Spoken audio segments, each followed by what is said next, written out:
Okay, imagine this. You're being chased to the ends of the earth. The enemy Dynamo is also approaching, but he ults his own team instead of you. What? Yes, ladies and gentlemen, we have enabled friendly fire in Deadlock. And not just for your teammates' abilities and guns. Your own abilities can screw you over. Your healing heals your opponents. And of course, your towers hit you too. So we gathered 12 Eternus players and asked them to play a whole game of friendly fire Deadlock. Let's see what happens. Eternus, but friendly fire has been enabled. It is going to be a fantastic game of Deadlock, as the minimap suggests. Well, we've done a little bit of fiddling, and it means that all these heroes are going to be able to use their abilities on their own teammates. We've had to set up a whole bunch of rules and a whole bunch of things to make this work. As you can see, some of these heroes are amber, and some of these heroes are bluer. So that means, that you can tell which ones are your teammates and which ones aren't. And as we see that Vindicta, you can very well punch your teammates if you are not careful. This is going to become more relevant as the game goes on. The other important rules are that you cannot get stacks for the sole purpose of gaining stacks. So something like, if you are a Vindicta, you cannot be shooting your teammates for the sole purpose of getting stacks. That is very bad, because the sort of thing where Vindicta just gets 300 stacks happens and then the game is not fun anymore. Future Snake here, would you like to see what happens when Vindicta can gain stacks like that? Well, she kills all of her teammates many times in the early lane, because I mean, like, it doesn't matter, 4-second cooldown. And then she just has 280 stacks, as Vindicta sometimes does. Anyhow, I do have Transparent here with me. Transparent, tell me what you think about this game. I mean, who needs enemies when you got friends like these? They're going to have to be so careful, especially loads of these AoE abilities. You know, we've got the Bell here on the Doorman. Viscus's Splatter may well splatter a few of their friendlies. And, you know, there's Pocket's ult, and I'm sure there won't be any disasters with that later on, Gluten. Oh, God. You know, it's really funny. People who watch the channel a lot know I'm a McGinnis main, and there are very few abilities in the game of Deadlock that can screw you over, like if you're a teammate, like a McGinnis wall, right? I have personally caused several teammates to call me slurs over the course of my career with a very bad McGinnis wall. I cannot imagine what afflicting your old team would cause, Transparent. Hopefully not slurs. Yeah, it's definitely a danger that you've got to be aware of. I'm not sure how the black hole on Dynamo is going to work either, but, you know, Mo and Krill's having to be very careful as well. But we see Calico going in to try and follow up. There's a bit of a trade in kills there, and they're seeming to get a little bit stuck underneath this Guardian, but still, the melee confirm, and Mo and Krill is now a little bit ahead from everyone else. Yeah, I mean, again, Mo and Krill is definitely one of the better characters in this game mode. Now, you might think, why would Mo and Krill be a good character? I mean, doesn't this Scorn hit his teammates? And I mean, precisely.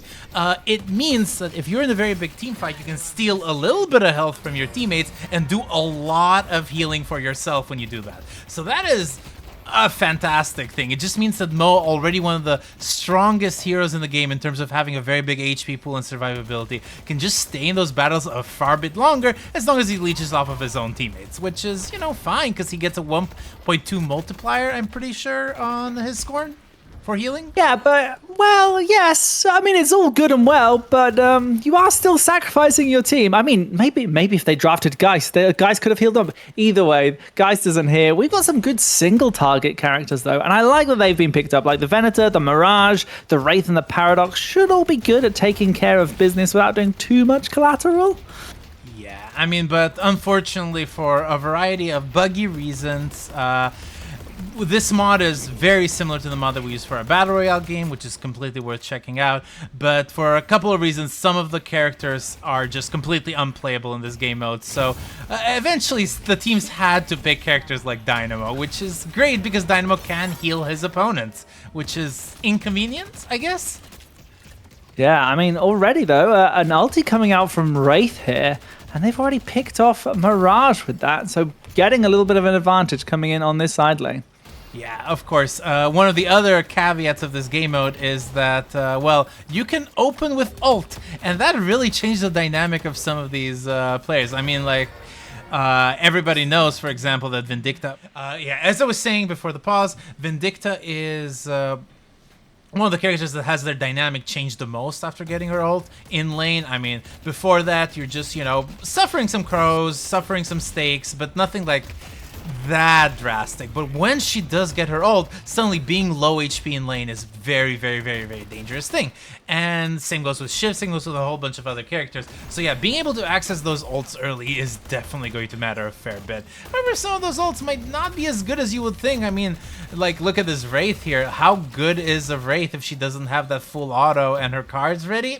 I don't know. But we're going to have to figure out how these teams are approaching it. And we do already see a little bit of an advantage for Team Sapphire.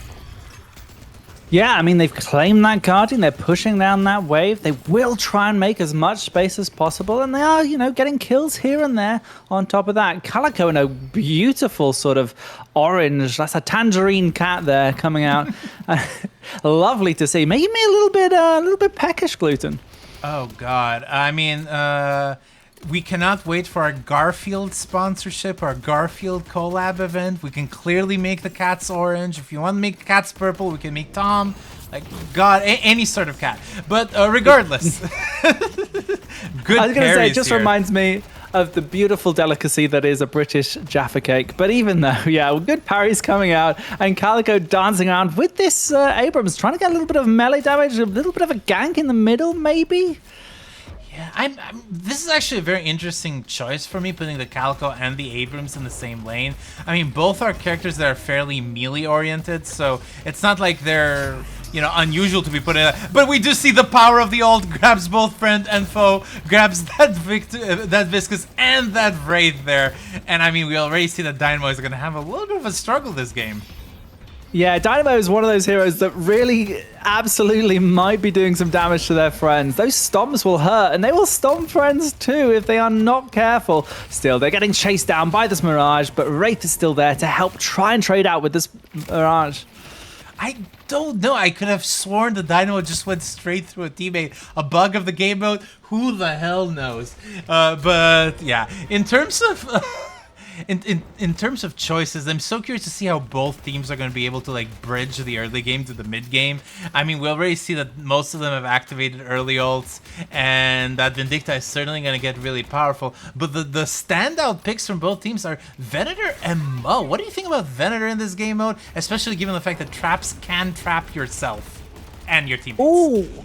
I didn't even think about that, Gluten. Trapping yourself is like, you know, stubbing your toe really hard on something you're just walking past. But Venator, I think Venator's a great pick for just like drilling down the enemy. And I think that's what he's going to be useful for, especially in the later stages of the game when there is going to be some messy team fights. He'll be able to focus almost all of his damage onto one person, as long as those grenades don't accidentally catch onto all his teammates.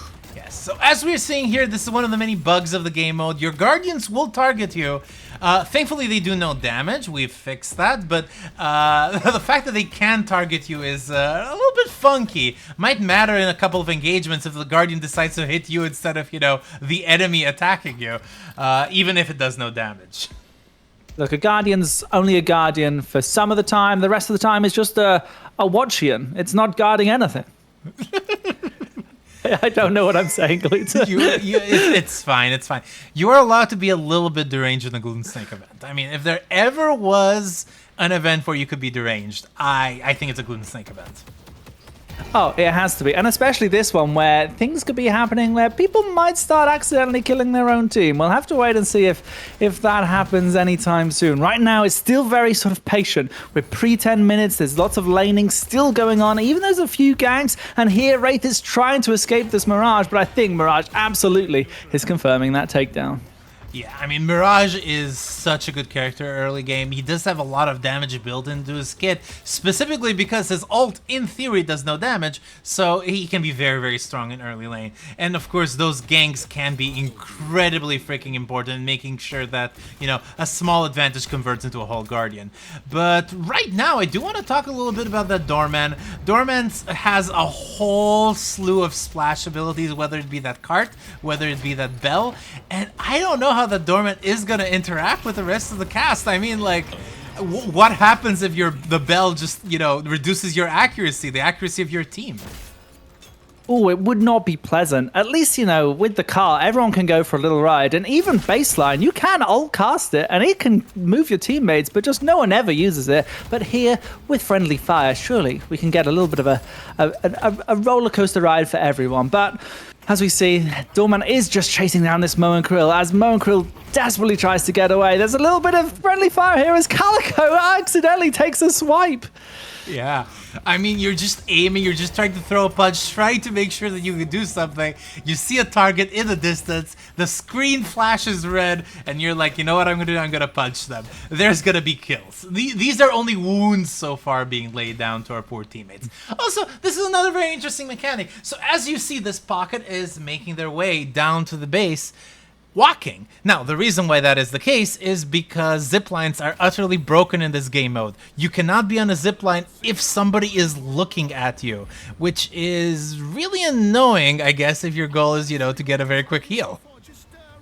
Yeah, and going back, especially when there's a little extra damage floating around, is something you will want to do. But we see Venator here looking to maybe try and find something. Oh, picking off those souls, that's very vital for them as they still manage to be the sole leader of the lobby at this moment in time. Yeah, I mean, like, again, in a lobby where everyone is just using friendly fire, having a character who's theoretically very good at single target damage, very, very valuable. We'll see if those healing grenades are gonna, screw over his teammates later in the game. But yeah, Abrams, another character that's really, really worth talking about. I think that Abrams is just going to be so good. That Siphon Life, as I said, the similar mechanic to Moen Krill, I think is going to be incredibly valuable. Another Dynamo Ult has been activated. Dynamo Ults are getting cancelled early, it feels to me, very frequently just because of those friendly fire hits. Yeah, you want to make sure that your Wraith can do damage. If she's accidentally in that ult, she ain't going to be doing much at all. But still, they did manage to get 2 kills, and this Vindicta is starting to sort of pick up a few little bits here and there, and they are mainly putting the pressure on this side of the Hidden King. Yeah. But yeah, the Mo is looking a little bit far forward, trying to get a little bit of damage done. But I mean, we do see a big conglomeration of people here just trying to stay close to each other. I don't even know. What does a game plan look like in this sort of game mode? Future Snake here. Are you guys wondering where is the rift? Well, it's buggy with friendly fire, so we had to disable it. It's fairly similar to a normal game, I'm imagining, but it's whether they go for the boss pit, because a boss pit can be a coin flip with abilities coming out from all sides, and if they're only hitting one team, that can be mayhem enough, but hitting both teams, it's surely going to make the most coin flips of coin flips in a central location.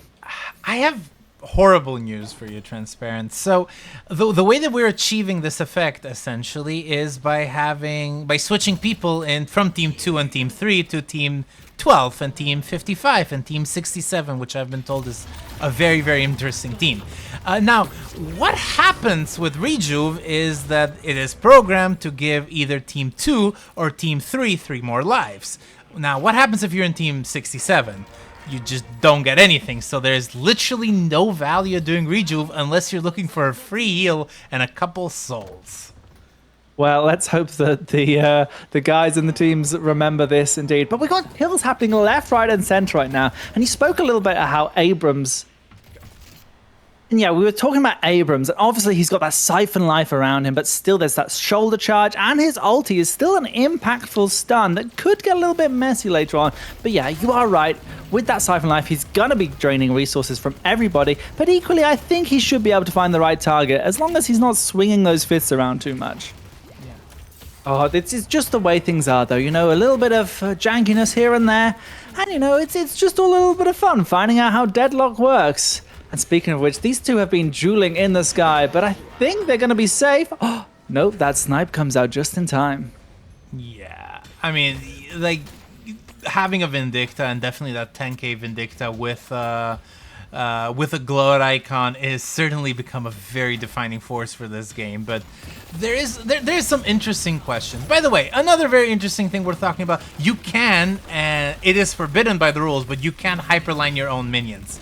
Which means, for the purposes of balancing this game, that you are in a crap position if, you just ensure that the enemy never gets any minion waves whatsoever. Because you can deny your own minions. This is a bit of a problem. You don't get the souls from the minions, but you get the deny value from the minion. Which means that, effectively, you can call your enemy's wave and also get 200 souls for yourself. Which means leads to a very bad game. Yeah, and speaking of a very bad game, right now this Hidden King team are 9k behind. They're going to have to think a little bit about how they can get back. They've just lost the Walker. Still, they're picking up Urn to try and move it across the map, but I don't think they're going to quite get away with it for free. They are going to try and stun onto this pocket, and they are looking to take them down. And out comes this piercing stake. It does pierce their own team, but still confirms the kill as needed. Yeah, I mean, this is just really, really funny. I'm so curious to see how some of these item choices are also going to change as the game goes on. Like, armor-piercing bullets, great item. Ricochet, great item. You see them bought fairly frequently across the game of Deadlock. How good will they be in this game mode? Who the hell knows? Even Tesla bullets is a little bit suspect. I mean, how does the urn work in this game mode, Gluten? Can a friendly punch it off you to steal it and have the souls for themselves? That is an incredibly interesting question. If I had that viscous, maybe I'm looking at my teammate and thinking they don't deserve the urn.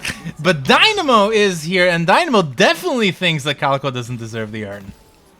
Yeah, trying to ward away. They're going for this instead. Oh, they've punched the urn. It's punching back. They're trying to make sure they can get this sinner sacrifice. Calico's going to take the last of it. Oh, but not before the black hole comes out, sucking them in. Calico falls lower. Dynamo sweeps up the urn and does claim it for themselves, but not without Calico stealing a couple of souls before maybe she gets taken out by Wraith. Ooh, a little bit of aggressiveness there. Is it going to be enough? I mean, yes, the Calico is caught out of position, but this Mirage should be able to do a little bit of damage, a little bit of work here, but there are just no teammates around you. There is just that Paradox, and there is no Walker. I don't know that you're allowed to continue fighting this fight, and both the Paradox and the Mirage know it. Mirage is trying to play a little bit more passive here. In the meantime, this vendor does manage to get that very nice Sidewalker and just make his soul lead 19k at this point. Yeah, he is soul leader still, and he will be having to carry this Hidden King team as much as possible. A great choice to confirm that Walker. That's going to really help them in that soul and just catching up with this team. Because, yeah, I mean, without that boss rejuve coin flip available for you, you really have to play around the souls and the urn as well, and make sure you're pushing objectives whenever possible. I'm so curious. Some of these builds are so funky. We do see Veil Walker on this Abrams. And I mean, I don't know about the value of Veil Walker on Abrams, but... And we need to talk about this Venator going very deep in enemy territory, trying to do something here. Venator is a good 1v1er, but I don't know if he's going to be able to get much done. Pocket is forced to retreat as this Maurice manages to disarm this Venator. And, of course, with the combo and the Wraith coming in, I do not think he's going to have a lot to live. But is he trying to get it? Oh, not at all. The Doorman does not come anywhere close to in time. Yeah, not quite there, but they're setting up this door, and oh, they're going to get the Dynamo, but no Mo. They're coming through trying to do some sort of disruption, but they're nowhere near a Walker, so it's just a little bit of annoyance. And without saving that Venator, it's going to be a little bit hard for them to get a grip back into this game right now. We do see Viscous at least sieging up on that Walker at the one side of the map. Yeah. I mean, this is always going to be the difficulty. I think there was a little bit of hesitation as Adora was trying to figure out, is this my Dynamo or is this their Dynamo? Who the hell knows? But yeah, the chaos of this game has been insane. Calico, another very interesting hero to talk about. I mean, Calico does have a 200 soul on swipe kill thing, which we had to disable because we've disabled all souls on teammates. Well, she still gets the souls if she attacks, you know, an enemy. But again, Calico can be a very, very interesting character in this game mode. But I don't know. What are we seeing? What are some interesting things that we're seeing here, Transparent? Well, right now we're just seeing Wraith desperately trying to put that damage in there. Vindicta's gone in to maybe confirm it, and they do manage to get the confirm. I wonder if that Wraith punched the Vindicta at the end here. But yeah, it is just a game of trying to siege up, trying to maintain something, and then trying to avoid teammates too much. I mean, Calico loves to get up and involved in all those fights, and they love messy fights. And so they could accidentally do a bit of damage to their team. But right now, I think everyone's just playing very patiently and trying to be considerate of the space that they have to give their teammates. Yeah, I mean, it has been a quieter game, especially given the fact that, the bridge buffs are popping up, the third urn is popping up. People have been playing in a very balanced fashion. I think another reason why the game is being played in such a balanced fashion is because you can't easily go to base. I mean, getting a pick normally is the sort of thing that, matters a lot. You get a whole bunch of souls, you get a kill, you deny your opponent's existence for like 30 seconds at this point. But what happens if you can't go back to base at 300 health to heal because you just need to go the long way? That is heavily inconvenient and kind of disincentivizes some of the more aggressive plays, so to speak. Yeah, and I guess that's why we're seeing a lot of Fortitude, a little bit of Veil Walker as well, but we are seeing this Wraith being chased down, the Iridomini coming up, and that's a stake to a Wraith, as we see a great kill here from this Venator, who is absolutely trying to run this lobby. Yeah, I mean, Venator has been insane so far.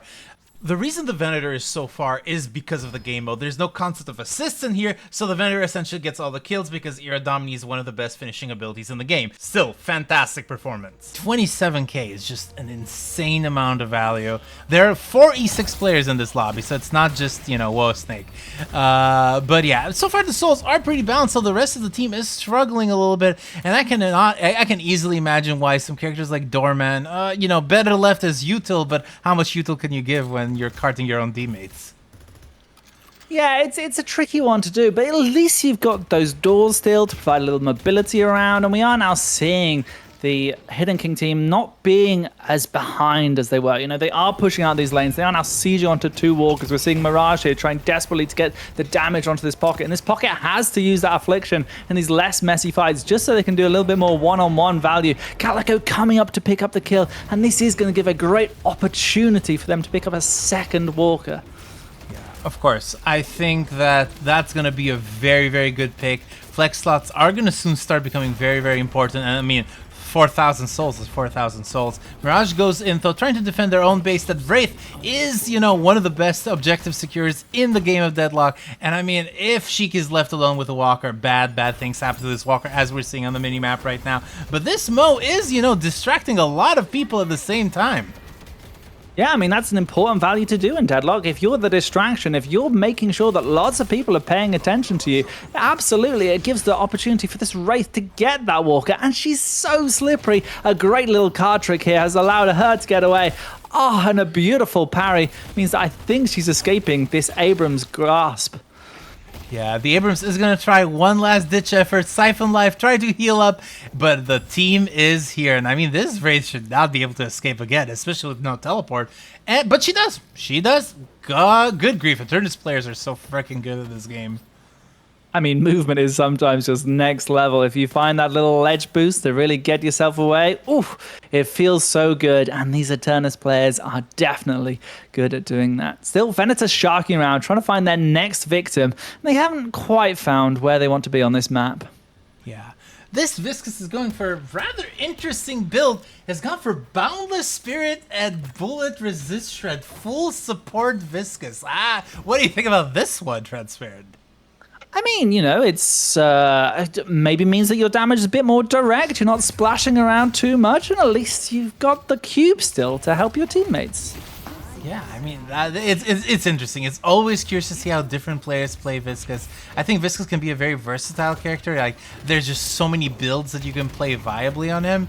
Viably is a bit of an exaggeration, but definitely a good character. Dynamo comes in, though, and does grab that Venator. That Venator is just such a priority target, and he is so low, but he is not going to die. The power of Christ compels him to stay in this world and get rid of all these sinners. Well, and then gets killed by a ghost that was killed by the Pilgrims. Yeah. Regardless, very fantastic fight here. A whole bunch of kills happening all over, and this Vindicta is up in the sky looking for something, and I think the other team is just forced to back and regroup. Yeah.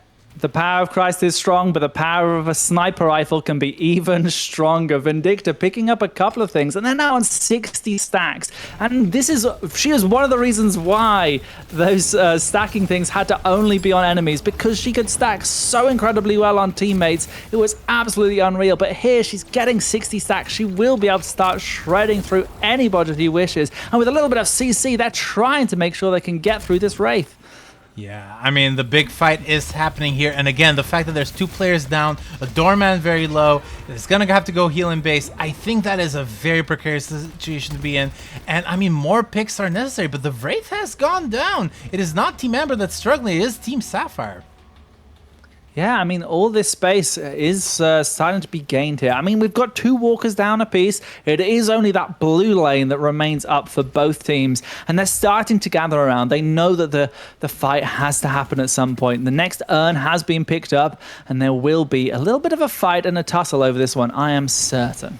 Yeah, I mean, like, at this point in time, you're looking for any sort of team-based objective. You want to get a big decisive advantage on the map. You do not have that rejuve. You do not have that as their solution. Just get a pick and do rejuve. So you're going to need to go to a big team fight. You're going to need to ensure that in that team fight, you get a whole bunch of kills. Otherwise, you're never going to advance in this game. It's going to be turning.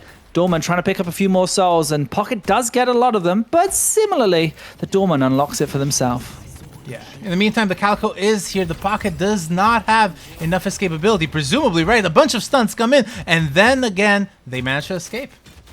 Yeah, putting a little bit of damage on their own Doorman there. However, was careful to do it not too much. Oh, a nice little escape here from the slippery Pocket, as per usual. I mean, Pocket is just so good at that. And we're back. Transparent, unfortunately, had to leave as we are... well, he just had a real-life thing happening. I do say in the Glutensnake channel, a real life is way, way more important than whatever the hell happens here. So I'm going to be solo casting for the rest of the game. And I mean, this is going to be a very interesting game to look at. We do see that this Paradox is gathered here. Gone for a very normal build. Not gone for the Echo Shard yet. Echo Shard can be really, really valuable. But I imagine the reason why that the Paradox is not that excited is that, you know, throwing 2 big bombs towards your enemy team might be the sort of thing that just kills your team as well. Not an ideal thing, but yeah. In the meantime, this Viscus is pushing in towards that base. It is, of course, the Mo that is there is going to be able to do a whole bunch of work, but there are no minions. The Mo is delaying, but what is he delaying towards? That is always going to be a problem. The Mirage tries to go and chase the Mo, instead traps his own teammate who is also chasing with him. I mean, this is going to be a very big problem. Mo has shown his value again and again and again. And of course, Mo can also afford to be a more low economy hero.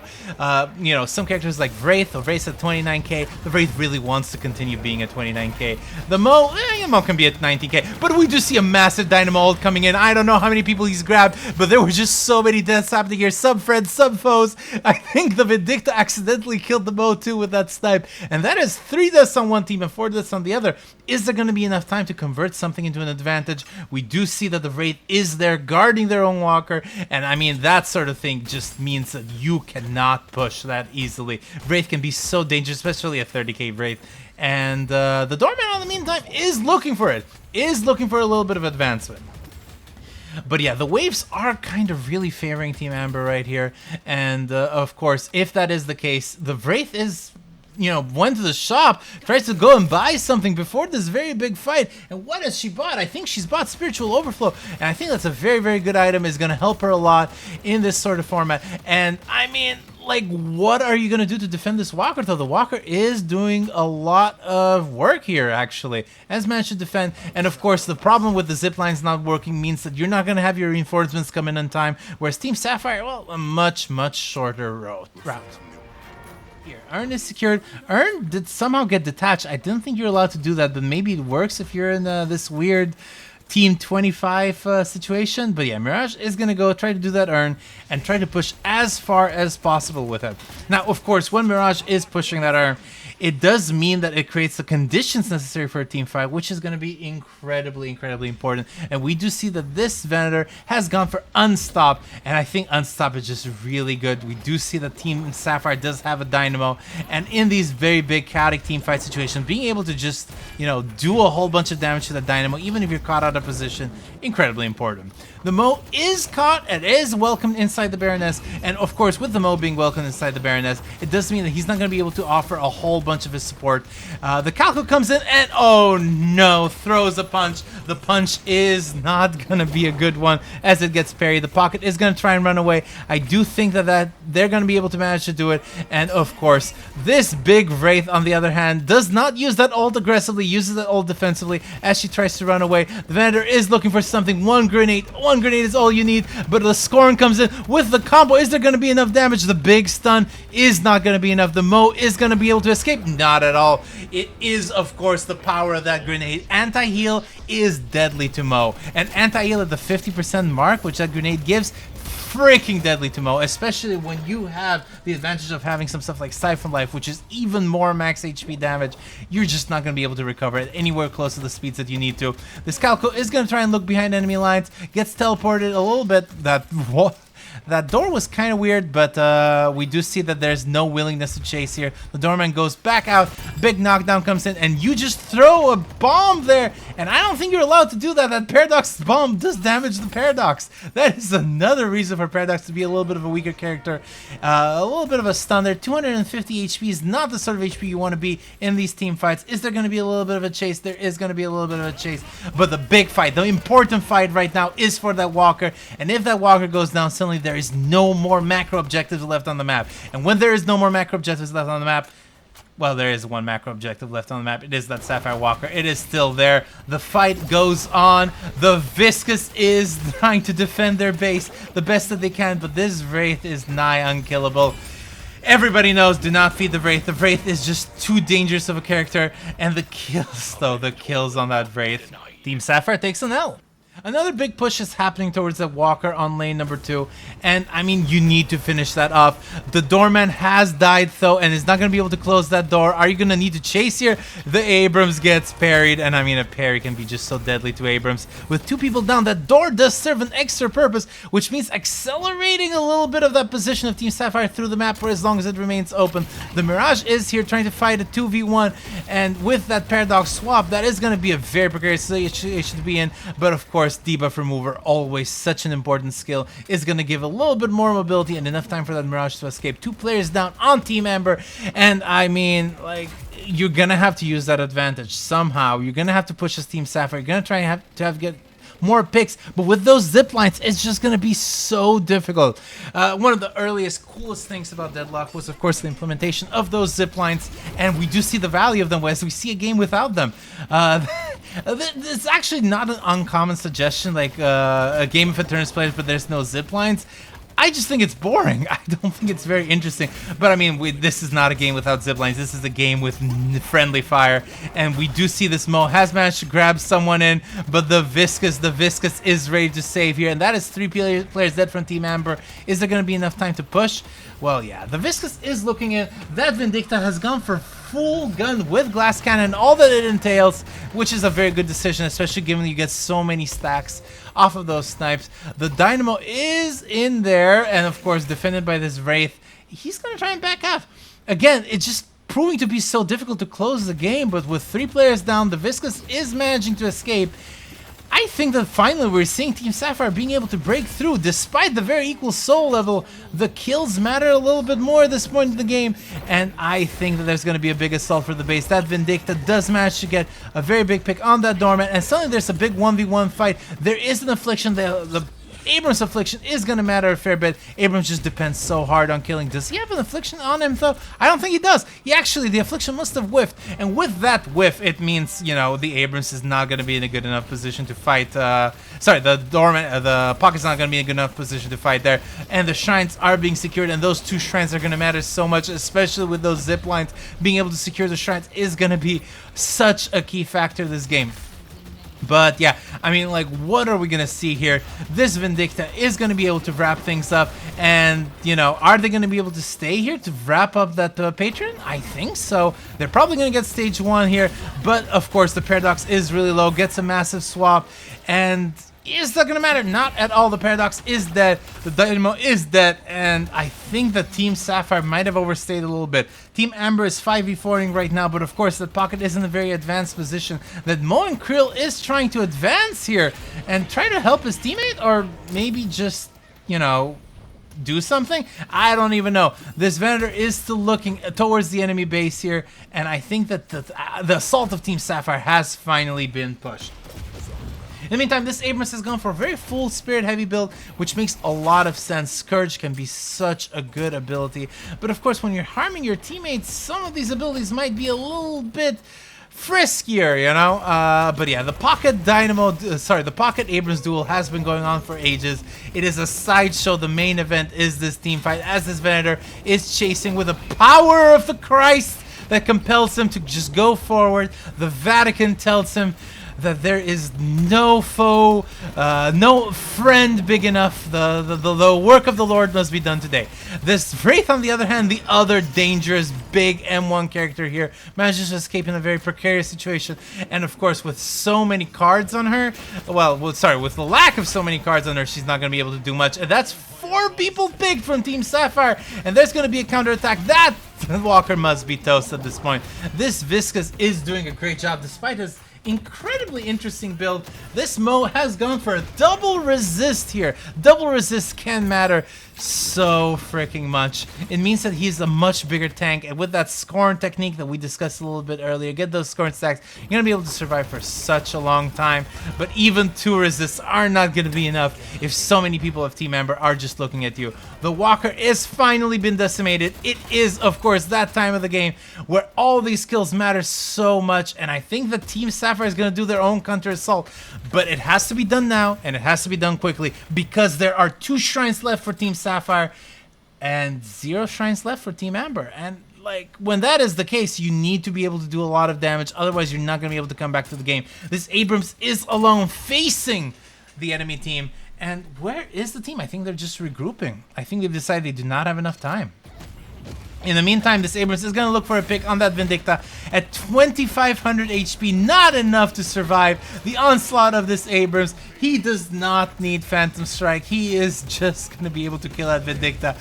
Easy peasy, lemon squeezy. The Dynamo is here. He does have ult. He does have Refresher. He does have everything that he needs, but he does not have health. And that is just so important in these team fights. The Abrams is unstoppable right now. The power of his ult is just so insane. But is he going to be able to survive an onslaught by so many people here? The Wraith is going to try and come in. The Dynamo ult does nothing though, because there is no follow-up for any M1. And of course, that Pocket is also going to die very quickly. And that is 5 people dead from Team Sapphire. It looked like Team Amber was going to die there, but it seems like Team Amber has just managed to figure out a way back into the game. And with 2 shrines going to be eliminated right now, I think the game is kind of equal. Of course, at this point in the game, a 25k soul difference is meaningful, but not absolute. The existence of shrines, the existence of base guardians, it matters a fair bit more than, you know, 25,000 souls. But yeah, this assault is going to be incredibly important because you just do not want to be staggered. The Abrams is picking up the urn instead of following up on this team fight. They are very confident, I guess, that a 5v2 can work out in their favor. Sorry, 4v2 rather. But with that Vindicta spawning in, I don't know about that one. I think that might be a little bit riskier than you would want to admit. The Vindicta gets immobilized by the trap of his own teammate, her own teammate. I mean, like, again, this is going to be so funny, just seeing the Venator trap activate on their teammate. The Mo is going to come in and try to wrap up this Venator who is very low HP. The Mo does have that combo. Is it worth using that combo? Yes, it is. Whoa, Snake. That's what I like to think all of our commenters say when they see all of our weird, quirky game modes. They're like, whoa, Snake, that was so cool. But regardless, the Hidden King's patron is going to go down. And, I mean, the game is balanced yet again. Wait, no, that's not the Hidden, that's the Hidden King patron. They're just gonna go for it. It seems like they're gonna go for a very big assault here. The Sapphire team is thinking, well, you know, we cannot defend this base in time. We're just gonna try and go and get that patron. And the patron survives with, like, a minimal amount of HP. That is the worst case scenario here, as Team Amber is gonna be advanced, but of course with no zip lines. It's a little bit of a risky situation. Abrams is trying to look for something here. He finally does. Well, he doesn't have Phantom Strike. That is a bug. I think it's the Viscous Quest Phantom Strike or something like that. Indeed. Diviner's Kevlar on this pocket. Very interesting item. It's very good for resist. Just being able to resist once you put an Affliction in the middle of the enemy team. And I mean, like, again, Pocket really, at this point in the game, transitions to very much being an ult bot. Just get the biggest, strongest possible ults. That anti-heal effect is just so strong. Needs Divine Barrier or like a counter spell in order to be like properly countered. In the meantime, the kills are happening. The Calco is very low health. The doors are being put in the correct positions. Pocket, are they going to be able to escape? Manages to use the suitcase brilliantly here. The slowing hex is going to be incredibly important, but there's two low characters here, and Affliction can just wrap them up. And yeah, well, the Viscous comes in, and the Viscous can be just such an insane character in this position. The Venator also very, very good. The Venator has grabbed that crippling that's going to give them anti-heal. That's going to give them a whole bunch of shred, which is, of course, incredibly important as we head into the later stages of a game. And I mean, with Viscous being able to wrap up that pocket, hopefully, right? Hopefully, right? Yes, indeed. One punch, not parried, does not matter. There's 4 people from Team Sapphire and 3 people from Team Sapphire. And with that Viscous being picked, oh no, that is actually a very bad position. If this Wraith manages to escape, I think Team Sapphire is going to have enough time to regroup. The Mirage is back in base. He does have that teleport, and that teleport can be just so important at ensuring that the Amber team does have some map presence with those ziplines. But yeah, big stun there. Oh my god, is that going to be enough? Yes, it is. Fantastic grab here. That 72k Venator is just showing everyone who's boss. I mean, there's a big problem. Like the 56k level, 72k level, you're just not buying any more items. You are as strong as you're basically gonna get. Yeah, you can get a little bit more vanity stuff, but like you just need some of those stuff. You just need that rapid recharges. You're not gonna be able to sell those easily.